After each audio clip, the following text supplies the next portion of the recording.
நீங்கள் கவனிக்கப்படாமல் இருப்பதால் எப்பொழுதும் சிறியதாக உணர்கிறீர்களா? இயேசுவை காண உறுதி கொண்ட ஜேகேயூஸை சந்தியுங்கள். அவர் மரம் ஏறினார் மட்டும் ஒரு பார்வை பெறுவதற்கு. ஆனால் என்ன நடந்தது? அடுத்தலில் நடந்தது இன்னும் ஆச்சரியமானது. ஏனெனில் இயேசு அவரை பார்த்தார். ஒரு சந்திப்பு ஜேகேயூஸின் வாழ்க்கையை எப்போதும் மாற்றும் என்பதை அறியுங்கள். ஜேகேயூஸ் என்பது ஐரோப்பிய பெயர் ஜக்கே என்பதிலிருந்து பெறப்பட்டது. அது சுத்தமான அல்லது மன்னிப்பு பெற்றது என்று பொருள். இது மிகவும் சுவாரஸ்யமாக இருக்கிறது, ஏனெனில் இயேசுவை சந்திப்பதற்கு முன் ஜேகேயூஸ் ஒரு பணக்கார தலைமை வரி வசூலிப்பவராக இருந்தார். பெரும்பாலும் கொடூரம் மற்றும் பேராசையுள்ளவராக காணப்பட்டார். ஆனால் இயேசுவுடன் அவரின் சந்திப்புக்கு பிறகு அவர் உண்மையில் தம்முடைய பெயரை பொறுத்தார். பழிவாங்கிய அனைத்தையும் சரி செய்தார். இந்த கதை லூக் 19 வசனங்கள் 1 முதல் 10 வரையில் காணப்படலாம். ஜெரிகோவுக்கு வரவேற்கிறோம். வாழ்க்கை, வர்த்தகம் மற்றும் வரிகளால் பூரிக்கப்பட்ட ஒரு நகரம். மேலும் அதில் மையமாக ஜேகேயூஸ் என்ற பெயர் கொண்ட ஒரு மனிதர் இருக்கிறார். ஆனால் ஜேகேயூஸ் எவரும் அல்ல. அவர் ஒரு வரி வசூலிப்பவராக இருந்தார். மேலும் அவர் ஆழம் பாராட்டப்படுபவர் அல்ல. ஏன்? சரி, கண்டுபிடிப்போம். ஜேகேயூஸ் பணக்காரரானார், ஆனால் அவரது செல்வம் விலையுடன் வந்தது.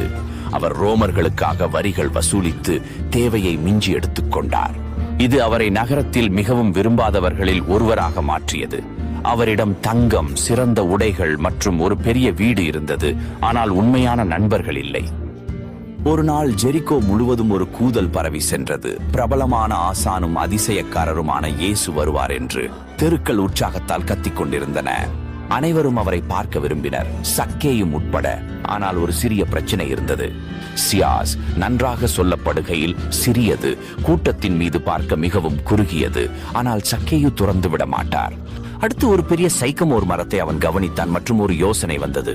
தாமதம் இல்லாமல் அவன் முன்னே ஓடி அதை ஏறினான். அங்கிருந்து அவனுக்கு சிறந்த பார்வை கிடைத்தது. அவன் காத்திருந்தான். கண்கள் கூட்டத்தை தேடி, இதயம் எதிர்பார்ப்பால் துடிக்கொண்டிருந்தது. இயேசு ஜெரிகோவில் நடந்து கொண்டிருந்த போது அவன் திடீரென்று நிறுத்தினார். அவர் மேல் நோக்கி நேரடியாக சக்கேயை நோக்கியார். கூட்டம் மௌனம் அடைந்தது. பின்னர் ஒரு இனிமையான சிரிப்புடன் இயேசு அழைத்தார், சக்கேயு, உடனே கீழே வா. இன்று நான் உங்கள் வீட்டில் தங்க வேண்டும் என்று இயேசு கூறினார். மக்கள் ஆச்சரியப்படினர். இயேசு ஒரு பாவியோடு உண்பதை பார்த்தனர். அவர்கள் ஒருவருக்கொருவர் மௌனம் பேசி சக்கேயை மதிப்பீடு செய்தனர். ஆனால் இயேசு அவர்கள் காணாத ஒன்றை பார்த்தார்.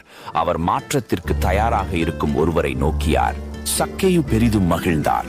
அவர் வீடுக்கு ஓடி சென்றார். இயேசுவுக்கு எல்லாம் தயார் செய்யப்பட்டுள்ளதை உறுதி செய்தார்.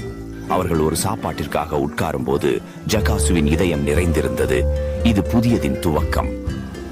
பிறகு ஒரு மிக அதிசயமான பெரிய சம்பவம் நடந்தது. ஜகாசு உடனடியாக எழுந்து அனைவருக்கும் அறிவித்தார், 1000 மகத்தே, செல்வத்தின் பாதியை கரதுலேகே கொடுக்கிறேன். ஏமாற்றினால் நானும் 4 மடங்கில் திருப்புவேன். அவரது இதயம் உண்மையாக மாற்றப்பட்டது. இயேசு புன்னகை போற்றி கூறினார், இன்று இரட்சிப்பு இந்த வீட்டில் வந்துவிட்டது.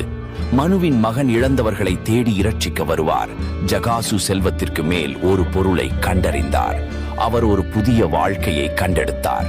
அந்த நாளிலிருந்து ஜகாசு மாற்றப்பட்டவரானார். இனி அவர் பேராசையுள்ள வரி வசூலிப்பவர் அல்ல. அவர் உதவி விரும்பும் ஒரு கொடுப்பவரானார். பாசமும் கிருபையும் மூலம் மாற்றப்பட்ட மனிதன். எனவே மரம் ஏறிய அந்த சிறிய மனிதன் ஈசு எப்படி உயிர்களை மாற்றுகிறார் என்ற ஒரு சிறந்த எடுத்துக்காட்டாக ஆனார். ஜகாசுவுக்கு போல் நாமும் எல்லாம் மாற்றம் காண ஒரு வாய்ப்பு உள்ளது. ஈசுவுக்கு யாரும் காணாமலும் மிகவும் சிறியவையிலும் மிகவும் தொலைவிலும் இல்லை. அவர் ஜகாசுவை மாற்ற முடிந்திருந்தால் நம்மையும் மாற்ற முடியும். நாம் பிரார்த்தனை செய்வோம். தந்தை, நீங்கள் ஜகாசுவை மரத்தில் பார்த்தபடி என்னை நான் இருக்கும் இடத்தில் பார்க்கிறீர்களா?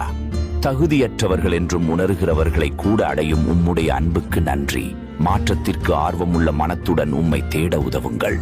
ஆண்டவரே, அமைதியுடன் வாழ மாற்றம் செய்ய நேசித்து உம்மை பின்பற்றுவேன். இயேசுவின் பேரில் ஆமென். காணொளிகளை பார்வையிடுவதற்கு நன்றி.